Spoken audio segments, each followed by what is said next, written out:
Hello, welcome back to my channel, or if you're new here, hello. And today we're going to be doing another episode of Books and Looks.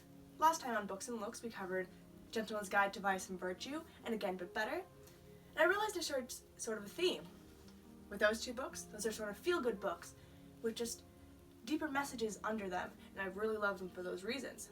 And today I wanted to do a different theme that connect with two books, with these two books, The False Prince and Becoming. The theme of today is throwback. So these books are throwback for me to a certain time in my life in the past. So we'll get into the makeup very soon. I'll show you the palettes I'm using today, and we'll start talking. Alright, so let's get into the palettes we're using today. Again, we're going to be using the 35H palette from Morphe, and we're going to be using the new Bloodlust palette, which I'm very excited to dip into and has some great colors that are going to be awesome for these looks today. The first book we're going to be covering is The False Prince. Again, I'll put it back here for reference so you guys can see what I'm kind of going for.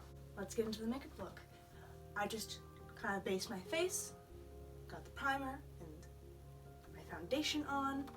I'm going to go into my Morphe palette with a lot of blues and reds, and I'm kind of wanting to go for a royal blue and gold inspired look for this book. So I'm going to start off with just explaining the basics of this book, and then I'm going to go into why this is a throwback book for me. So the plot of this book is centered around these boys who I believe are taken in to basically compete to be the false prince.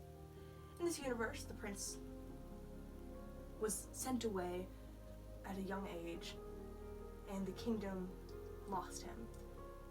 And they're wanting to bring home the prince, but really they don't even know who the prince is, and they're just going to make these boys who fit the general features compete to see who would be the best replacement. So we have our main character, while you check myself on the name, Sage. Oh, actually I remember that. Sage. Yeah, Sage, who is taken in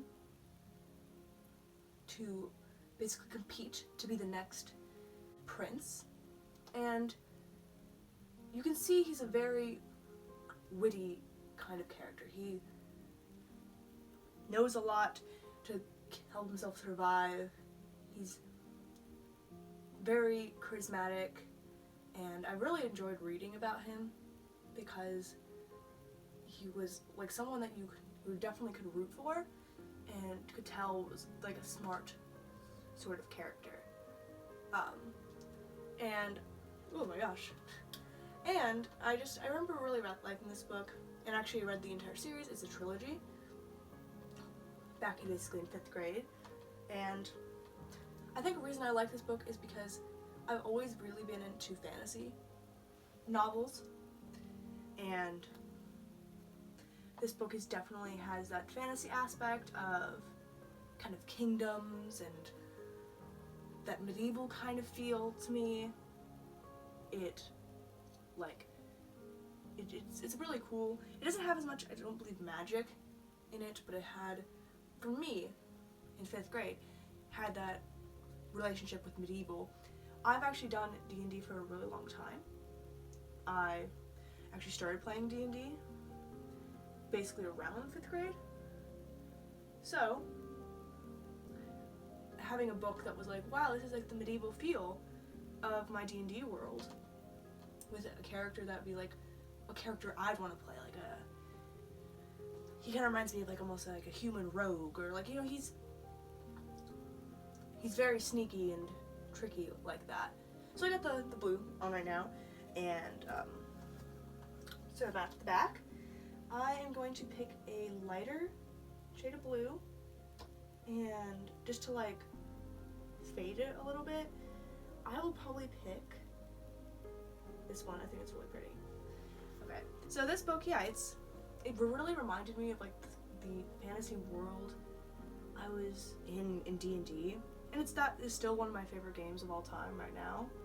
I actually have a group I DM, who I just adore, and I find so much joy in that. But I think having a book that reminded me of that and that world just made me so happy. Alright, so I think that's looking good. And all this blue that you're kind of seeing here, that's just a mix of the brush I'm using isn't as fine as I would like it to be, so when I'm trying to do these edges, it's kind of bleeding down. So you're probably going to see, I'm actually going to do a close-up later of the final look. I will probably put some concealer back under my eyes to kind of brush away the blue that's going on and make a more refined look. Alright, so I kind of blended this out the way I want to pretty well. It's matching that blue I have on the cover, which I really love. And now we're going to start dipping into, I'm thinking this gold. That gold is like that bright yellowy gold that it's totally on the cover. I love it. Alright. We're going to go in with this brush. You saw me use it the other day. So this book, and this may start getting into spoilery stuff, so be aware of that. But yeah, there's some really cool aspects to it that make it really fun. There's romance. There's interesting relationships with the other boys that are in this situation. There's some pretty high stakes too. Like, people that they basically got captured into being a part of this scheme.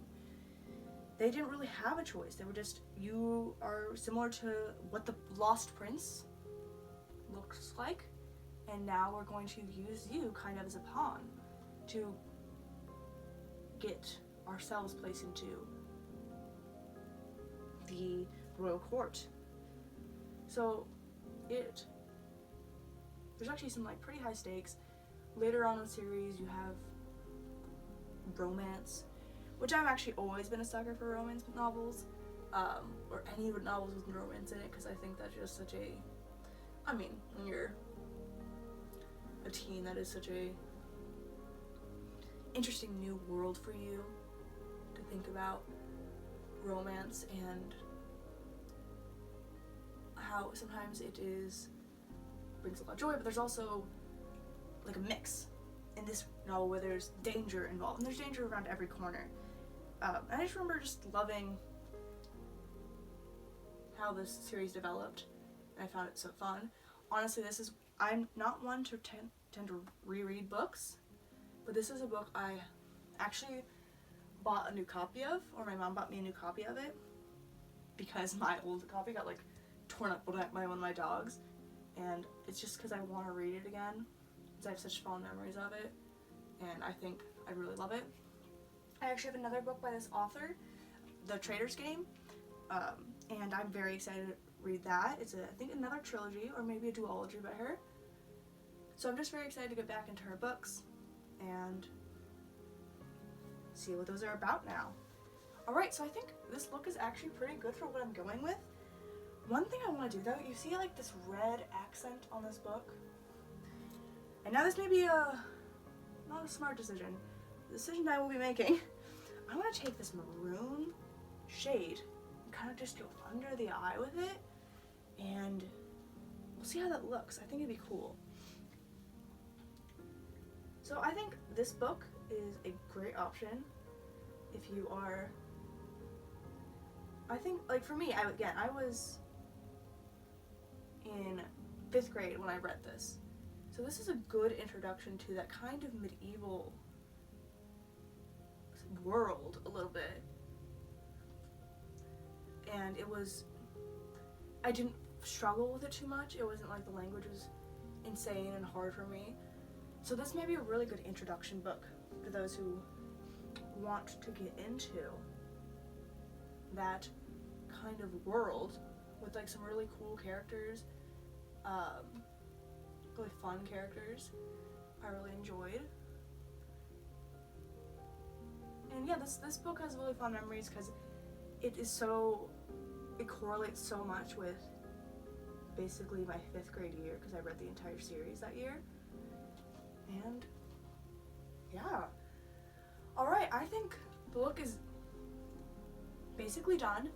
I'm going to kind of clean it up a little bit by getting some of the fallout from the brush off of my face, and we're going to do a close-up so you can see the final look.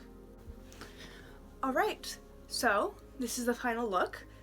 We have that kind of gold and blue inspired portions of it, and the kind of red to bring out the red on the crown. And I feel like this really matches the book because it's kind of bold and daring, kind of like our main character and the circumstances. It kind of reminds me of like this royalty colors, which of course is a huge portion of this book. And another thing, just before we get onto our next book, I think this book is really good for a lot of ages. Of course, it doesn't have language. It reminds me kind of like Harry Potter. The language isn't a barrier too much, and you're going to be able to get through it. But it's still such an enjoyable story, even when you're older. Like, I'm more into YA right now, but still find this book to be one I want to go back to. So, hope you like this look and this close-up of it, and let's get on to our second pick. I've cleaned off my eyeshadow portion of this look, and we're gonna get into the book Becoming. So, I've actually pulled in another friend for us, the Conspiracy palette. I'm wanting to use some black, because of course this cover is very basic, but the way I'm gonna do the look is more reflective of why this book is a memorable throwback book for me. And this palette, as you may know, has a great black called My Ride's Here. So that black is going to be incorporated a lot. So, let's go. I'm going to first start with the color and shade. My Ride's Here. And this is just like a perfect black for what I'm trying to do. So what I'm going to start with is kind of making a halo effect. The effect is going to start with black in the very center of my eye, kind of like a pit. So why is this book a throwback for me? So this book actually was a gift I received from my ex. In this book, I had said I want a poetry book, because at the time, started really getting into poetry. I thought it was such a interesting and beautiful art form, and I still do think it's a beautiful art form that I think is wonderful for expressing yourself. But one thing I find with poetry is it is some of the best art form for expressing like deep emotions. So when he had asked me, like, hey, what type of poetry are you into? And I said, I kind of like a little bit of sadder poetry.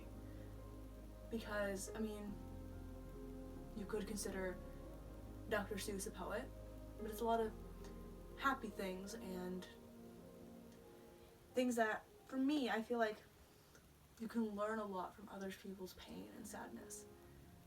So I was just like, hey, maybe a little bit of sadder poetry, so, because that could be really cool to read about, like, other people's experiences. And so he got me this book, and I don't know if he knew what it was about or anything, but it ended up basically being about,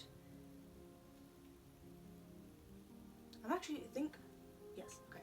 So I have the black on the center, which is the center part of my kind of layered halo look. I want to go for a sort of gray, and I believe in the Bloodlust palette, do they have a gray? Or is that purple? I kind of like that color though. Yeah, okay, I think we're gonna try. So I thought Dungeon was a gray. Again, I still love this palette because it's a lot of purple. Let's see if I have a gray. That's a perfect gray. Okay. So, now I'm going to start dipping into a gray. So we're going from the dark center of the black into a gray sort of look. I'm going to change my brush to a colored brush, or a brush that I can add some extra color to. Alright. But for me, yeah, I basically received this, and it was a lot about this woman dealing with breakup and dealing with having to move on after thinking someone was right for her, but then realizing, like, no, this person isn't right for me, and they're not who I thought they were, and kind of growing through that. The reason this book is so special to me in that way is because this was actually just a few months before I ended up going down the path of breaking up with my ex, for those similar reasons of we just aren't on the same page anymore, and I feel like the way for me to find my happiness is through possibly some separation or negotiation for the terms of this relationship. I'm gonna go back in with my red is here to darken up that middle portion because I think the gray kind of grayed too much of it out. So this, oh my gosh, the fallout is real because of the brush I'm using. Yes, my face looks like it was a coal mine, but I swear it will look better at the close-up stage. Okay. So this book, it was just almost a strange sign because it was actually just like, again, a few months before my breakup, and I was at that point of, I don't know if we're right the way we are right now. And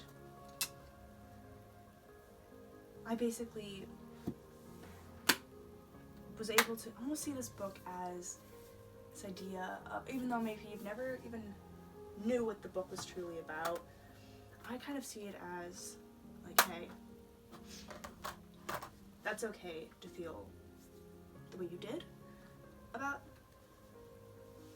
like what was going on, and that, you know, like there's a way to move on. Sorry, I got a call, but luckily it got me to go out of the coal mines a little bit and clean up the look the way I wanted to. But what I was going on about was one thing that this book, even though I'm gonna admit this to myself, that the poetry in this book may not be like the best. Also, I'm dipping into Your Majesty from Bloodlust. It really showed me like, hey, going through a breakup is super hard. It is really hard. And you're not going to feel okay at the beginning. Maybe for a while. But it doesn't mean that you won't grow from it, and that you won't feel better one day, and that it isn't the right choice. Because just because it hurts doesn't mean it's not the right choice. And I think that is such an important message in the healing process of a breakup, to understand that just because your breakup hurts, just because it's a hard change, doesn't mean all the reasons the breakup happened are no longer there, and that it was a mistake. Because I honestly can look back now after going through that and dealing with being okay with all that, and be really proud of myself for being able to lay down the terms of what I wanted in my life and in my relationship. And say, hey, this was not making me happy. And if things don't change, then I need something different. And often I think people don't know what to do with breakups. Because again, like for me, that was my first ever relationship. So my first ever broken heart. And that is a very, very scary thing to go through. And you can often feel really alone in that. And you can often feel like, maybe I didn't do what was right. And you second guess everything. But it's all about trusting yourself. And trusting that you know what you're doing. In this book, I think, even at the time, I may have not understood it. I see it as that symbol of, hey, it's okay. What you did was okay. So anyone who needs to hear that, hey, like, a breakup, it's hard, but remember that you're going to be okay, that everything's going to be fine, and you're going to be happy. Even though you may not feel happy right now, and even though things may have not worked out the way you want to, things are going to get better. Like, that's the truth. And for this book, the reason it's called Becoming is because when you go through that process, you become more of yourself. You become a different thing based on going through that. And it can be a hard process to go through. But it's an important one to go through. And honestly, I think a lot of people need to know that it's okay. I really honestly wish that I could have taken the advice from this book better and understood that the things I was going through and the feelings I was going through, absolutely normal, and that things would be okay. And we can talk about that more if any of you are interested in kind of what I've learned through these experiences and want some more therapy time, I guess. Totally shoot down those comments down below if that is something you want me to talk about, because I think through years of going through those experiences and learning how to heal, you learn a lot of how to deal with those things and how to become the person you're meant to be, and how all those things are leading up to being that. Alright, so I think this look is complete. I'm going to do a close-up, explain why this look represents this book for me, and we will do our outro. Here is the completed look. So we have, basically I wanted to go for a ombre sort of a look, a complete black, graying out to a white. And the reason I wanted to do this is to represent, for me, what this book represents. It's the process of going through like a breakup. And it can feel like that complete darkness, but it's okay to feel that way. And through coping with it and through learning that you're not alone and that it's an okay feeling to have, it lightens up and you don't have to feel bad about it, and you're going to be happy, and you're going to get back to those clear skies and beautiful sunlight, and it's going to be okay. So this look kind of represents that, and I really hope that maybe talking about this helps. And again, I'm open to talking about this more. And yeah, this was a honestly awesome video. We're gonna do our wrap up, and yeah. Thank you so much for tuning into this video. Today we covered The False Prince and Becoming. These two books, total throwbacks for me. I hope that everything that was covered in this video helps remind you of how important the past is, how it can be so fun to revisit it, and how you can have such good memories attached to it, and how sometimes the past makes you grow, and why that is so important. Alright, thank you so much for tuning in. Thank you for this epic style time. Love you all.